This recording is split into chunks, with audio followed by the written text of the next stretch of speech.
Hi, my name is John Wessel, and this is my presentation on on-site composting for mortality management. Composting is a controlled biological decomposition process that converts organic matter into stable products.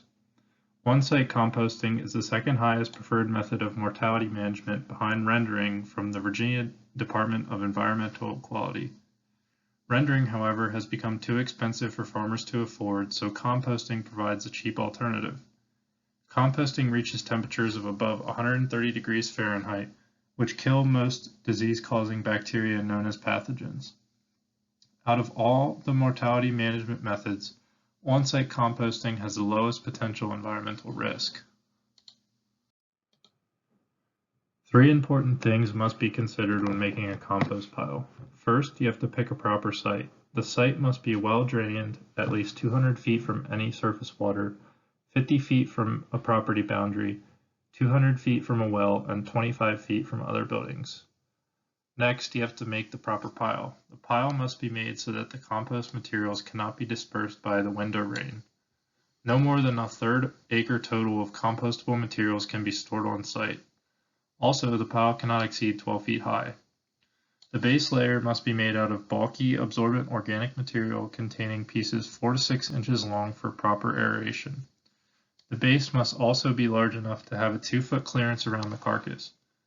The carcass should be covered with dry, high-carbon materials such as old silage, sawdust, or dry stall bedding with some semi-solid manure. Another important feature is to poke a hole in the carcass to avoid bloating and possible explosion from a buildup of gases. Finally, monitor the pile conditions. Let the pile sit for 4 to 6 months, but keep a log of temperature, odor, liquid leakage, spills, and other unexpected events.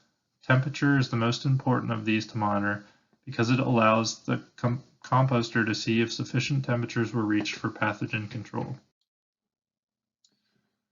Pathogens are bacteria that spread diseases on farms. Naturally occurring microorganisms break down organic matter. This means that no special microbes are needed to be added to the compost pile. The combination of microbe activity and heat destroy pathogens and kill these bacteria. Pathogens are destroyed when the internal temperature of the compost pile reaches 131 degrees Fahrenheit for 3 consecutive days. Resulting compost can also be beneficially reused. You can reuse the compost in the next compost pile. The finished compost can be used as the base for the next compost pile because the remaining bones give proper structure and aeration to the base material. The compost can also be spread on farmland and used for hay, corn, winter wheat, and forest land.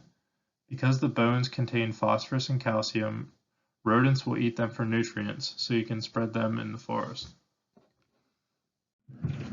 As stated earlier, composting is the cheapest option available for mortality management.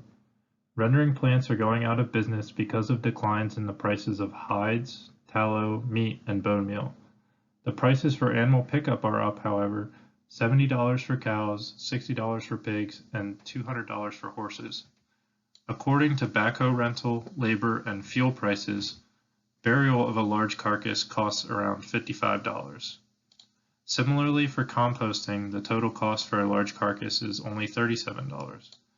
This cost drastically decreases with the more animals composted because the materials can be used more than once.